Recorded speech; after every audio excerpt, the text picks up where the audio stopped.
Bon, c'est un sujet très sérieux. Je sais que beaucoup de gens dans notre communauté ne s'intéressent pas trop aux lois qui sont votées en Europe, principalement en France. Il faut savoir que certaines de ces lois concernent nos enfants. Comme là, par exemple, en France, ils viennent de voter une loi qui réduit l'âge de consentement sexuel à 13 ans. Donc, c'est-à-dire qu'un adulte peut ver votre enfant, votre fille, votre garçon. Oui, maintenant, même des garçons sont V, hein. Voilà. Des 13 ans, ben, il peut se défendre en disant que votre enfant était consentant ou consentante. Donc, ça sera la parole de l'adulte contre celle de l'enfant. Et par là, on voit comment ils arrivent petit à petit à légaliser les pédopédos. On voit et on regarde, on ne fait rien.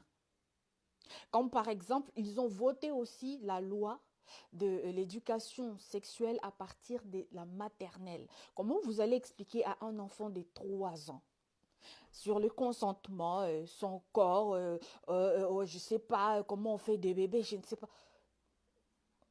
Pourquoi faire? Et les parents ont l'obligation de laisser leurs enfants suivre cette éducation sexuelle dès la maternelle, s'il vous plaît. Sinon, vous serez sanctionnés. On est où là? Et on voit la vidéo de cette sénatrice qui vient défendre cette loi en disant que oui, les enfants aussi ont droit au plaisir. Suivant.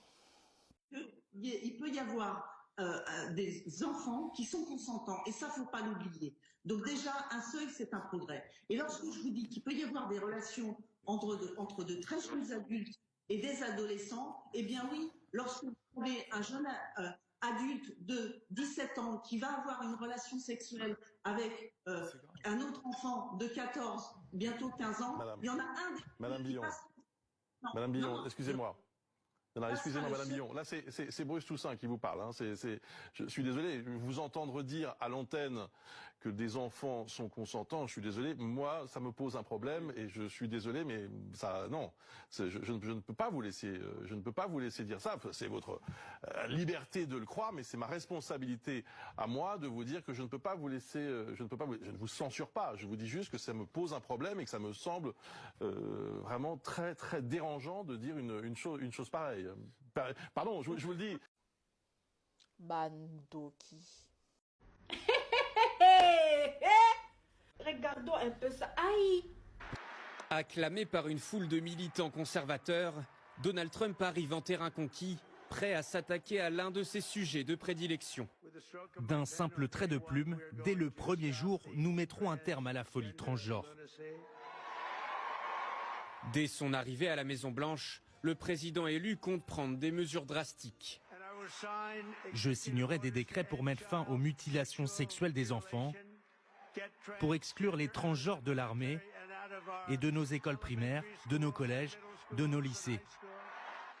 Nous empêcherons les hommes de participer au sport féminin. Des promesses de campagne presque obsessionnelles pour le camp du milliardaire. I'll sign a historic executive order to ban men from competing in women's sports. It's about time.